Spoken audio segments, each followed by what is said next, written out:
Bien, nous sommes rendus à notre dernière église, la 7e, qui représente le 7e et le dernier ange, représenté par l'église de Laodicée. C'est également la 7e et dernière d'une série de 7 paraboles mentionnées par le Seigneur Jésus-Christ concernant l'église, son histoire sur la terre dans Matthieu, le 13e chapitre. Et au verset 47, c'est la parabole, bien sûr, du filet. Ça dit le royaume des cieux est encore semblable à un filet jeté dans la mer et ramassant des poissons de toute espèce. Quand il est rempli, les pêcheurs le tirent et après s'être assis sur le rivage, ils mettent dans des vases ce qui est bon et ils jettent ce qui est mauvais. Alors nous sommes rendus à la fin et j'aimerais lire ce texte concernant l'église de Laodicée mentionné dans le livre de l'Apocalypse, le 3e chapitre des versets 14 jusqu'au verset 22. Bien, Laodicée, c'est la seule église, à part de l'église d'Éphèse, à être mentionnée par son nom dans les épîtres du Nouveau Testament. Comme on a mentionné, c'est la dernière église et c'est la pire en réalité. Parce que Laodicée représente l'église apostate des derniers jours. En réalité, l'église de la fin, celle qui sera là lorsque la trompette sonnera, marquant la fin de la dispensation de la grâce. Cette église, en fait, se divise en deux grands courants. Comme nous l'avons vu dans notre dernière étude, nous avons parlé de l'église de Philadelphie qui représentait le bon blé, qui représentait cette église qui sera enlevée dans les airs à la rencontre du Seigneur lorsque cette trompette va sonner. Et en fait, ce sont deux courants, le courant du type Philadelphie et le courant du type Laodicée qui nous sont représentés ici dans le livre de l'Apocalypse comme étant ces deux courants qui seront là dans l'Église, qui sera vivante dans ces derniers jours. Le premier courant, représenté sous la forme de l'Église de Philadelphie, comme nous venons de le voir ensemble. Le deuxième courant, il est représenté par cette Église de Laodicée que nous allons étudier aujourd'hui. Le premier, c'est un courant de réveil et un courant d'apostasie pour le second. Et c'est exactement ce que nous voyons aujourd'hui au sein de l'ensemble de ce que l'on appelle l'Église. Le nom lui-même, Laodicée, signifie volonté ou droit du peuple. À l'époque, le nom était très connu et fut donné à plusieurs villes en l'honneur de femmes de sang royal ainsi nommées. Celle-ci, cette ville de Laodicée, fut nommée ainsi en l'honneur de Laodice, la princesse hellénistique, femme d'Antiochos II. Elle était une des plus importantes villes de l'Empire romain, politiquement parlant, et une ville très, très prospère. Des biens immenses lui furent légués par des citoyens importants, et de plus, c'était un grand centre bancaire et financier. Il y avait en outre une grande industrie du vêtement, et il y avait plusieurs éleveurs de moutons dans la région qui tous vendaient leur laine à Laodicée. Cette laine était ensuite expédiée au travers tout l'Empire romain et c'était une très grande source de revenus. La ville de Laodicée fut aussi le siège d'une grande école de médecine et elle était particulièrement reconnue pour ses onguents, pour les oreilles et particulièrement pour les yeux. Les citoyens de cette ville se distinguaient aussi par leur connaissance dans les arts et les sciences. Souvent appelée la métropole, c'était un peu comme le chef-lieu pour à peu près 25 autres villes aux alentours. Le culte de la ville était envers Zeus. La ville fut même appelée une fois du nom de Diopolis, qui signifie la cité de Zeus. Comme mentionné précédemment, la ville était très prospère et elle frappait même une monnaie d'or ayant des inscriptions sur ses deux faces. Elle était située au sud de la ville de Philadelphie, que nous avons étudiée précédemment, et elle était la première ville de la Phrygie, située dans une vallée et sur la rive du Lissus. La ville était aussi très proche de la ville de Colosse et de la ville de Hiérapolis. L'apôtre Paul mentionne l'église de Laodicée dans ses écrits. Par exemple, dans Colossiens, le 2e chapitre et au 1er verset, dans le 4e chapitre, verset 13, verset 15 et verset 16. Il y mentionne même une lettre qui avait été adressée à cette église et demande qu'on la lise à Colosse également. Cette épître a été perdue et elle n'est pas dans le canon du Nouveau Testament. Dans le livre qui s'intitule « Les Constitutions apostoliques », le 8e volume et à la page 46, nous constatons qu'Archippe était le pasteur de cette Église. Et déjà à son époque, l'apôtre Paul ressent le malaise de cette Église et exprime aux Colossiens justement comment il soutient un si grand combat pour l'Église de Laodicée. En fait, c'est dans Colossiens 2e chapitre, 1er verset, Paul dit « Je veux en effet que vous sachiez combien est grand le combat que je soutiens pour vous et pour ceux qui sont à Laodicée et pour tous ceux qui n'ont pas vu mon visage en la chair. » Également, si vous tournez dans le 4e chapitre de l'épître de Paul aux Colossiens au verset 17, l'apôtre va même exhorter ce pasteur, Archippe, à prendre garde à son ministère, discernant sans doute que ça ne va pas tellement bien déjà dans l'église de Laodicée. Aujourd'hui, le site a été totalement abandonné à la suite de nombreux tremblements de terre. Les Turcs appellent ce lieu Eski-Işan, qui signifie vieux château. Il y a également tout près de ce site un petit village appelé Denizli, situé près de quelques sources d'eau. La ville de Laodicée avait des difficultés d'approvisionnement en eau potable. Et c'est pourquoi on avait construit un aqueduc qui transportait l'eau d'une source située à Hiérapolis, une ville voisine située à peu près 10 km de là. À son arrivée, l'eau était tiède, image empruntée par le Seigneur pour décrire la condition spirituelle de l'Église. On dit aussi qu'il y avait des sources d'eau minérale naturelle tout près de la ville et que cette eau n'était buvable que très chaude. Si on la buvait tiède, elle donnait des nausées. Voilà encore une image que se servira le Seigneur pour reprendre cette Église. Laodicée est l'exemple de cette partie de l'Église qui va manquer l'enlèvement. Maintenant ça, c'est très évident que ce n'est pas tout ce qu'on appelle l'Église qui va monter lorsque la trompette va sonner. C'est évident par l'étude attentive, par exemple, de cette parabole du Seigneur Jésus dans Matthieu, le 25e chapitre. C'est la fameuse parabole des 10 vierges qui représente l'ensemble de l'Église des derniers jours. Cette parabole ne peut s'appliquer à d'autres groupes de personnes que l'Église. Elle ne peut pas s'appliquer aux nations du monde qui n'attendent pas un époux. Le monde ne sait même pas, en fait, que le Seigneur Jésus-Christ va revenir, encore bien moins attendre un époux.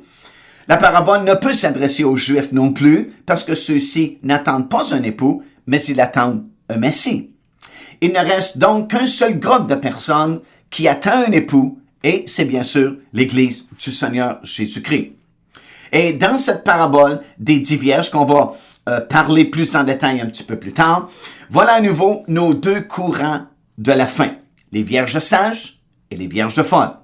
On se souvient qu'on avait la vraie vigne, la fausse vigne, le bon blé, l'ivraie, la vérité, l'erreur, le réveil et les temps de rafraîchissement et l'apostasie d'un autre côté. Alors, voyez-vous, il faut comprendre que tous les gens qui viennent aux assemblées ne font pas nécessairement partie de l'Église de Christ. Il y a une différence entre ceux que Dieu considère comme faisant partie de l'Église et ceux que nous considérons comme faisant partie de l'Église.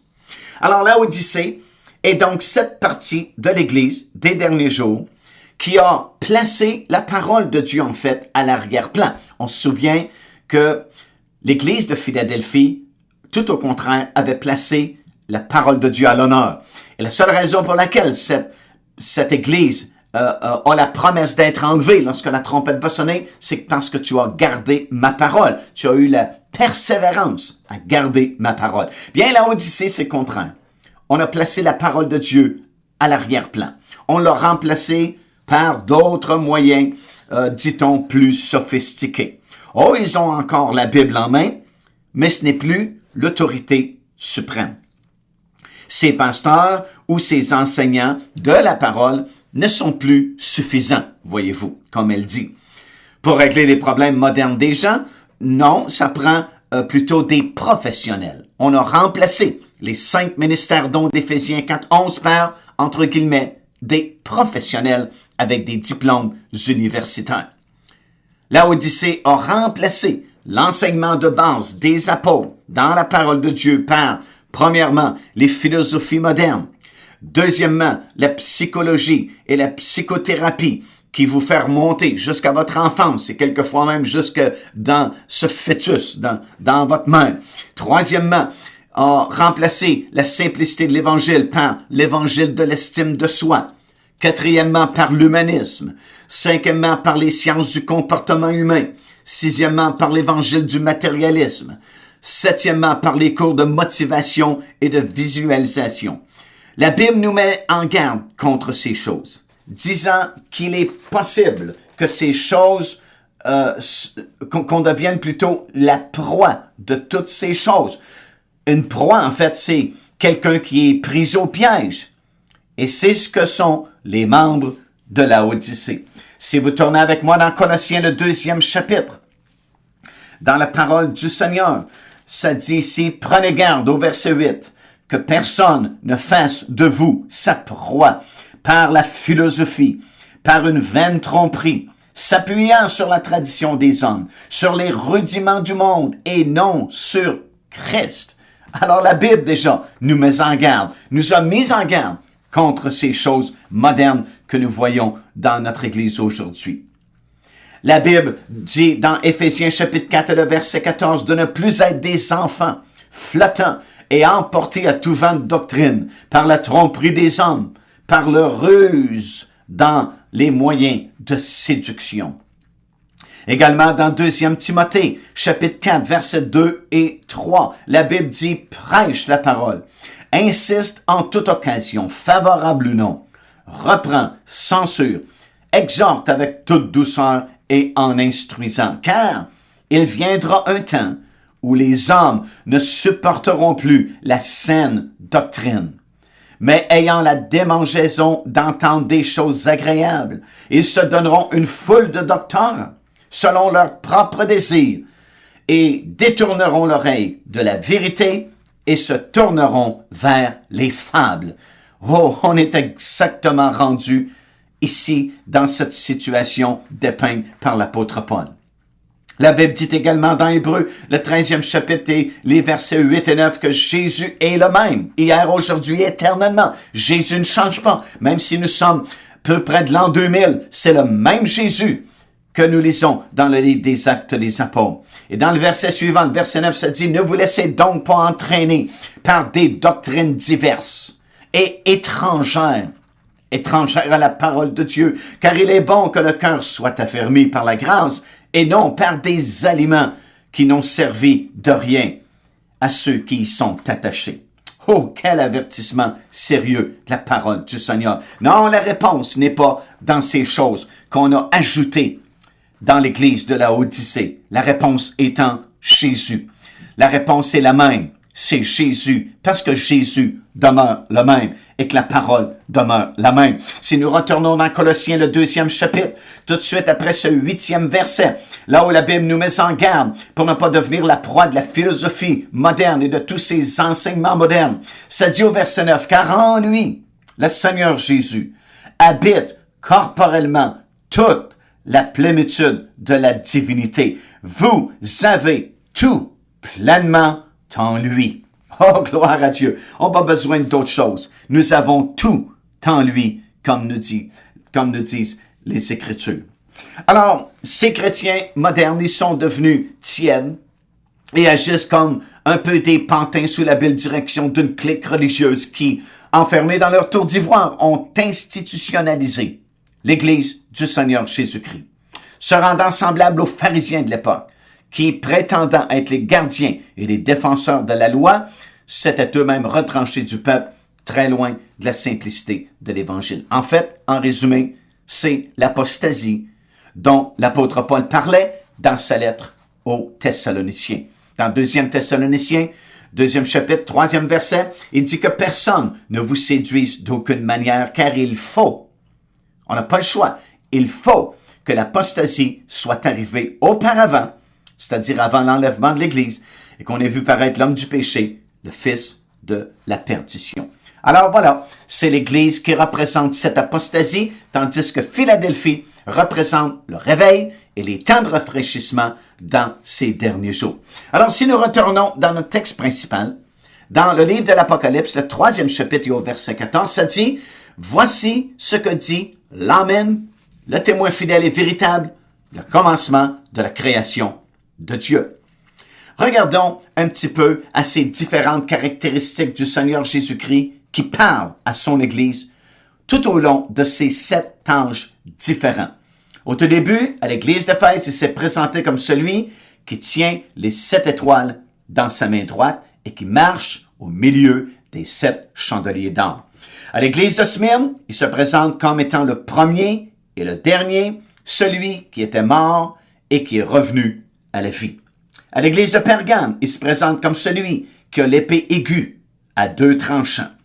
À l'Église de Thyatire, il se présente comme étant le Fils de Dieu, celui qui a les yeux comme une flamme de feu et celui qui a les plaies semblables à de l'airain ardent. À l'Église de Sardes, il se présente comme celui qui a les 7 esprits de Dieu et les 7 étoiles. À l'Église de Philadelphie, il se présente comme celui qui est saint et véritable, celui qui a la clé de David, et celui qui ouvre et personne ne fermera, et celui qui ferme et personne n'ouvrira. Et ici, à l'Église de Laodicée, il se présente comme l'Amen, le témoin fidèle et véritable, et le commencement de la création de Dieu. Alors il dit qu'il est l'Amen. Le mot Amen veut dire qu'il en soit ainsi. Ça veut dire oui également aux promesses de Dieu. Ça veut dire qu'il est celui qui confirme ce qu'il déclare. Il déclare des choses dans sa parole. Il déclare des vérités fondamentales. Il nous déclare ses promesses. Et il est en même temps l'Amen de toutes ses promesses, celui qui confirme ce qu'il déclare. Dans 2 Corinthiens, le 1er chapitre et le verset 12, ça dit « Nous prononçons l'Amen par lui ». Parce que c'est ce que ça veut dire, qu'il en soit ainsi. Et ça signifie également la fin. Et nous sommes rendus à la fin. Il est l'Amen. Il est également le témoin véritable. Nous l'avons déjà lu dans l'Apocalypse, le 1er chapitre, et au verset 5, ça dit « De la part de Jésus-Christ, le témoin fidèle, le premier-né des morts et le prince des rois de la terre. » Il est le témoin au milieu des 7 chandeliers d'or qui nous parlent de l'histoire terrestre de l'Église du Seigneur Jésus-Christ. Mais bientôt, nous allons voir qu'il n'est plus au milieu des 7 chandeliers lorsqu'il s'agit de l'Église de Laodicée, mais il est à l'extérieur de l'Église et il doit frapper à la porte. Il est également le commencement, dit-il, de la création de Dieu. Maintenant, ce passage ne signifie pas que Jésus-Christ a été créé. Non, parce qu'il est Dieu, il a toujours existé. Il est celui, plutôt, qui a commencé la création de Dieu. Ou encore, il est l'auteur de la création de Dieu.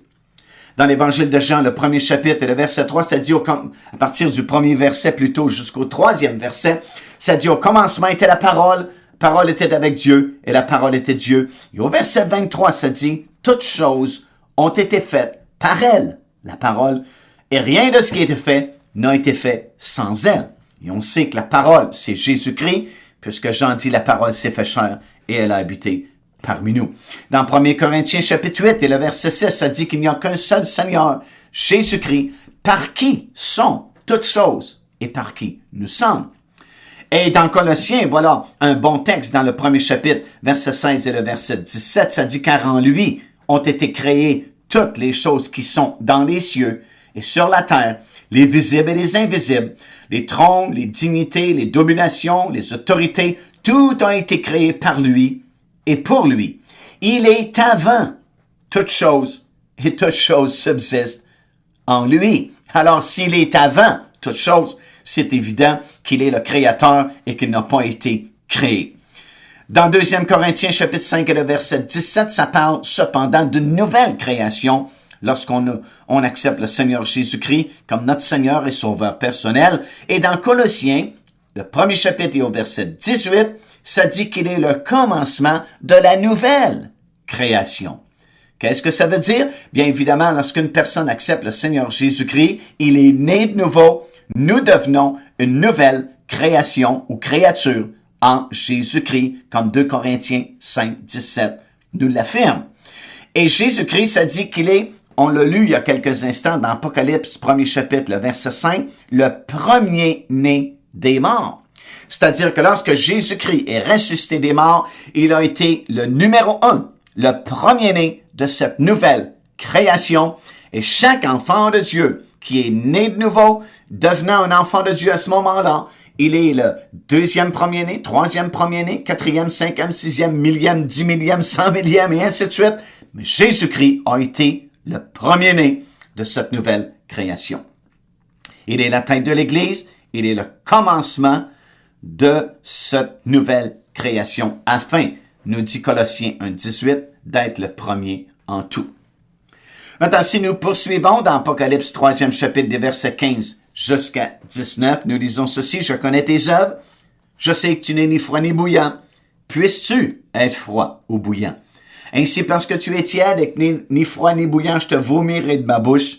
Parce que tu dis, je suis riche, je me suis enrichi, je n'ai besoin de rien. » Remarquez, c'est son évaluation personnelle. Le « je » est bien présent. Et parce que tu ne sais pas que tu es malheureux, misérable, pauvre, aveugle et nu, je te conseille d'acheter de moi de l'or éprouvé par le feu, afin que tu deviennes riche, et des vêtements blancs, afin que tu sois vêtu, et que la honte de ta nudité ne paraisse pas, et un collier pour oindre tes yeux, afin que tu vois. Moi je reprends, et je chantis tout ce que j'aime, aie donc du zèle, et repens-toi. Vous remarquez sans doute qu'il n'y a aucune louange faite à cette Église, mais seulement des reproches. Voilà ce courant dans l'Église du temps de la fin. Elle n'est ni froide ni bouillante pour son Dieu. Elle n'est pas enflammée par l'Esprit du Seigneur. Ses membres sont à semi engagés, à semi consacrés, à semi déterminés. Ils vont à l'Église pour satisfaire leur conscience sociale. Ils n'y vont pas parce qu'ils ont une relation personnelle avec le Seigneur Jésus-Christ. Contrairement à l'effusion mondiale du Saint-Esprit du temps de la fin, comme on a vu à l'époque de Philadelphie, qui est l'époque de la fin également, la Odyssée, elle, se tient à l'écart de ces choses, les taxant d'être des exagérations. Ces réunions sont bien disciplinées, il n'y a aucun désordre, il n'y a pas de manifestation du Saint-Esprit, tout juste des choses bien ordonnées et raisonnables. Il y a d'excellents programmes dans l'Église, de nombreuses activités pour tous les âges et tous les besoins sont rencontrés. Ils chantent, mais leurs cœurs sont éloignés de la vérité. Ils écoutent des messages axés sur l'humanisme et qui touchent leurs émotions. Ils peuvent même pleurer et quitter l'assemblée en disant « Oh, quel bon message !» Mais ce ne sont que leurs émotions qui ont été touchées et cela ne change pas vraiment leur vie. Ils vont continuer durant la semaine à vivre comme le monde car la parole n'a pas vraiment été prêchée dans toute sa plénitude. D'un autre côté, elle n'est pas froide non plus, comme dit le Seigneur. C'est-à-dire que les gens vont encore, et quelquefois plus que jamais, aux réunions. Mais des réunions sans vie spirituelle, mais à tendance sociale. Le verdict divin, ils sont tièdes et seront vomis de la bouche du Seigneur. De la bouche, qu'y a-t-il dans la bouche du Seigneur? Bien, dans Matthieu 4,4, nous lisons, « L'homme ne vivra pas de pain seulement, mais de toute parole qui sort de la bouche du Seigneur. » Alors, qu'y a-t-il dans la bouche du Seigneur? Sa parole. Et l'Église est supposée être le porte-parole de Dieu. Dans notre bouche également doit se trouver la parole simple et pure et efficace. Et puisque la Odyssée a rejeté la parole, l'a reléguée au dernier plan, à l'arrière-plan, la parole qui sort de la bouche de Dieu les vomira. Maintenant, regardons son évaluation personnelle. C'est elle qui parle. Elle dit, « Je suis riche, je me suis enrichi, j'ai besoin de rien, tout va bien, l'assemblée grossit, l'argent rentre, le monde nous applaudit, le succès nous sourit. Alors sûrement, Dieu doit nous approuver. Nous sommes riches. En effet, l'Église moderne est très riche. Il n'y a pas que le Vatican qui soit riche, comme Crésus, mais les grandes dénominations protestantes n'y échappent pas non plus. Le type d'église Laodicée non plus. Elle possède des terres, des commerces, des compagnies internationales. Elle administre des centres d'achat, des chaînes d'hôtels, des supermarchés et d'innombrables autres commerces et affaires. C'est comme on dit en anglais, big business, plutôt que de prêcher le simple évangile de notre Seigneur Jésus-Christ. Mais voyons l'évaluation du Seigneur maintenant. Il dit, tu ne sais pas. Elle s'ignore complètement. Jésus lui dit, tu ne sais pas, tu es malheureuse, tu es misérable, tu es pauvre. Pourtant, à Laodicée, il y a un système bancaire et financier qui est vraiment exceptionnel. Pourtant, la ville est très riche. Pourtant, l'Église est très riche. Jésus dit, tu es pauvre. Il dit, tu es aveugle. Pourtant, on fabrique et on vend des onguents dans la ville de Laodicée pour oindre les yeux, pour soigner la maladie des yeux. Et Jésus dit, tu es aveugle, tu ne vois pas, tu ne te vois pas. Et tu es nu. Oh, là aussi à Laodicée, il y a une grande industrie de vêtements qu'on distribue dans tout l'Empire. Et Jésus lui dit, tu es nu. Qu'est-ce qu'ils ont besoin? Premièrement, Jésus dit, tu as besoin d'acheter de l'or éprouvé par le feu afin que tu deviennes riche. Maintenant, on peut acheter de Dieu même sans argent. Si vous tournez dans le livre du prophète Ésaïe, dans le 55e chapitre, dans le premier verset, ça dit, « Vous tous qui avez soif, venez aux eaux, même celui qui n'a pas d'argent, venez, achetez et mangez. Venez acheter du vin et du lait sans argent, sans rien payer. Pourquoi pesez-vous de l'argent pour ce qui ne nourrit pas? Pourquoi travaillez-vous pour ce qui ne rassasie pas? Écoutez-moi donc, et vous mangerez ce qui est bon, et votre âme se délectera de mets succulents. » Alors, quand il dit « Venez acheter de l'or, éprouvez de moi », il ne parle pas de venir avec de l'argent et l'or de ce monde. Non. Qu'est-ce que cela veut dire? L'or de Dieu, c'est la vie du disciple, formé dans la fournaise ardente de la persécution et l'opprobre de Christ. Remarquez qu'il n'y a aucune persécution mentionnée contre l'Église de Laodicée. Mais la vie du chrétien, la vie du vrai disciple, elle est formée dans la fournaise de l'adversité, en portant l'opprobre du Seigneur Jésus-Christ. Vous lisez dans 1er Pierre, la première épître de Pierre, dans le premier chapitre et au verset 17, que notre foi sera éprouvée comme l'or lui-même est éprouvé. Également dans 2 Corinthiens, le 3e chapitre, on parle d'un jugement par le feu. Et seulement ce qui est bâti avec de l'or va pouvoir résister. Ceux qui épurent l'or, les raffineurs, mettent de la chaleur intense et de la pression sur ce précieux métal afin de le raffiner pour enlever toutes les impuretés.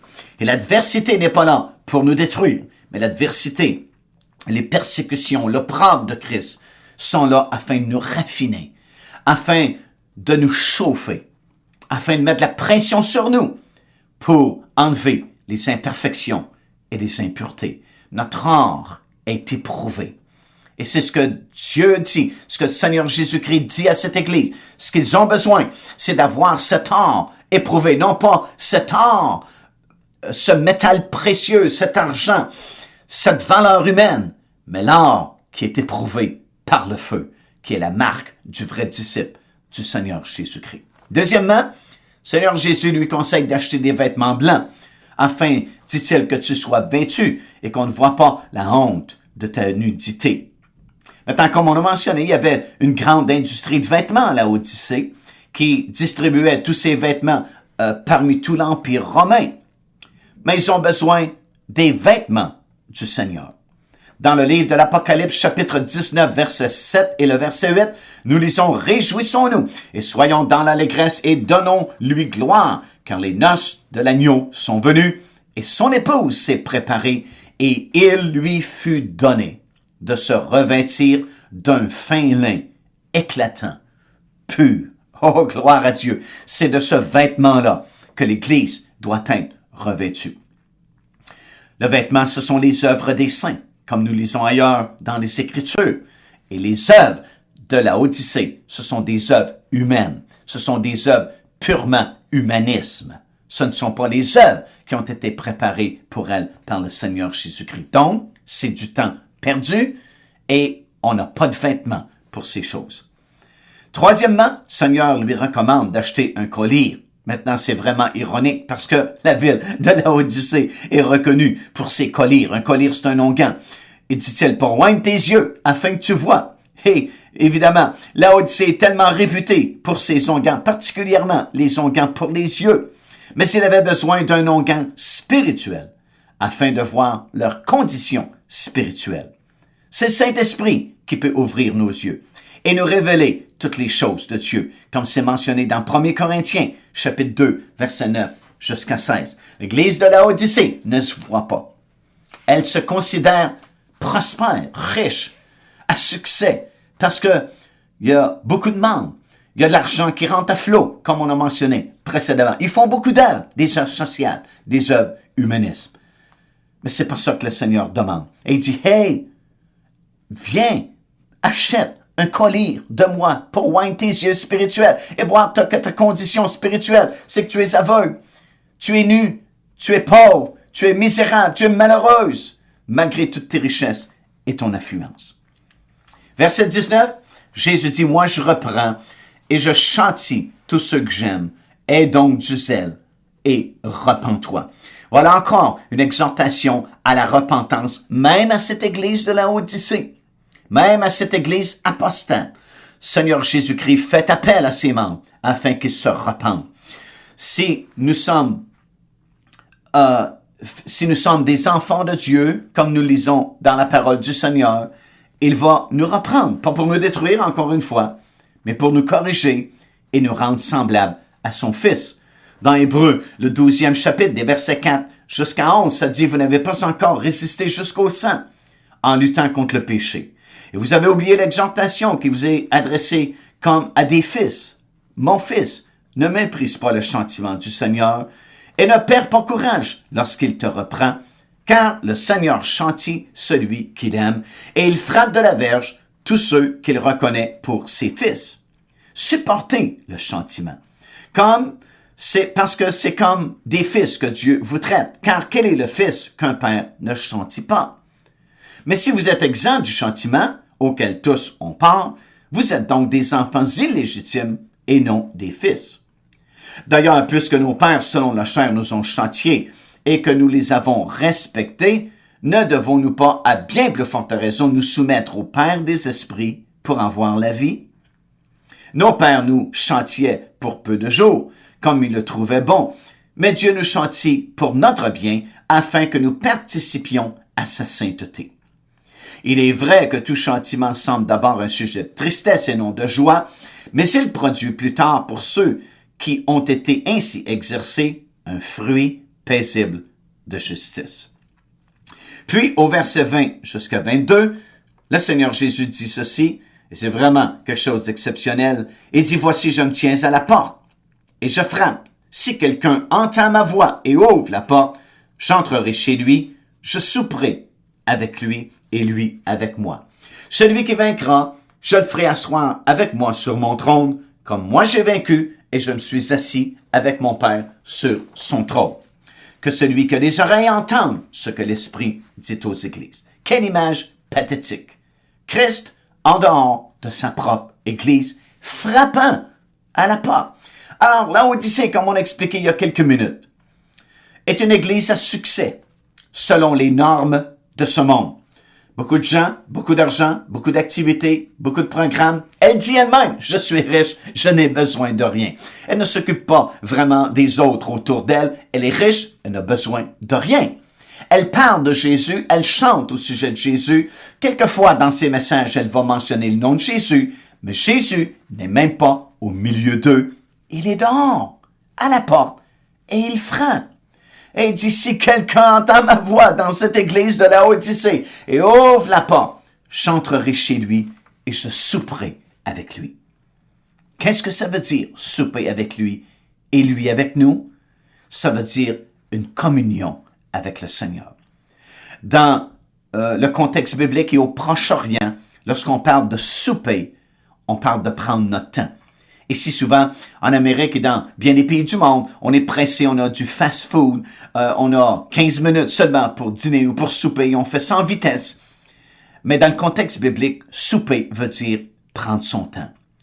Le dernier repas, par exemple, le dernier souper que Jésus a pris avec ses apôtres, a duré à partir de la fin de l'après-midi jusqu'aux petites heures du matin. Parce qu'on mange lentement et le but vraiment du souper, c'est de communier ensemble, de partager des choses. Et voilà, cette église de Laodicée est trop occupée dans tous ses programmes et dans toutes ses activités pour s'asseoir et souper avec Jésus. Son agenda est trop rempli. Elle court de midi à 14 heures, comme nous disons. Elle n'a pas le temps de s'asseoir et de souper avec Jésus. Avez-vous le temps, vous, aujourd'hui, de vous asseoir et de souper avec Jésus? À celui qui va le faire, il promet, à celui qui va vaincre, de l'asseoir sur son trône, comme lui-même s'est assis sur le trône de son Dieu.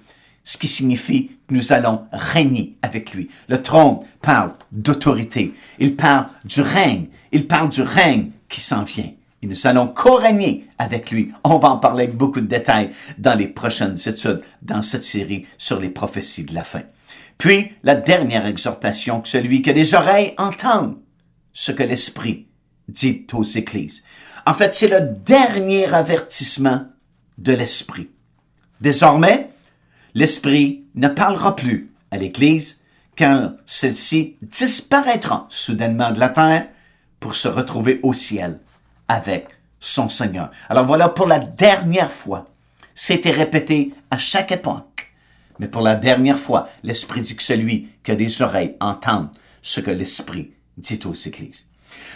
Alors, en résumé, l'Église naquit dans la chambre haute à Jérusalem, le jour de la Pentecôte, il y a 2000 ans maintenant. L'Église alors était pure dans sa conduite et dans sa doctrine, telle que ça nous est rapporté dans le livre des Actes des Apôtres qui représente la première génération de disciples du Seigneur Jésus-Christ. Mais très rapidement, le reproche du Seigneur vient, tu as abandonné ton premier amour, souviens-toi donc d'où tu es tombé et repens-toi, dans le 2e chapitre du livre de l'Apocalypse, les versets 4 et 5. Qu'est-ce qui avait causé cette chute? Les œuvres des Nicolaïtes, premièrement. Déjà, on s'éloignait tout doucement de la simplicité de la parole de Dieu. Puis, ces œuvres des Nicolaïtes sont devenues la doctrine des Nicolaïtes. Puis, c'est bientôt la doctrine de Balaam, une pierre d'achoppement pour faire chuter les enfants de Dieu. Puis, c'est l'époque noire de l'Église sous le règne de Constantin. Puis, l'enseignement de la fausse prophétesse Jézabel qui a mélangé les doctrines bibliques. Puis, un redressement s'amorce sous Martin Luther, l'époque de la Réformation, suivi d'une nouvelle effusion du Saint-Esprit, comme nous avons vu, qui s'intensifiera jusqu'à la fin, jusqu'à l'enlèvement de l'Église. Toutefois, la fausse vigne, l'ivraie, l'erreur, l'apostasie ne voudront pas de ce réveil, préférant demeurer tièdes pour être éventuellement vomis de la bouche du Seigneur. Alors voilà ce qui conclut notre étude des 7 anges de l'Église, qui représentent, comme on a dit à maintes reprises, l'histoire terrestre de l'Église du Seigneur Jésus-Christ.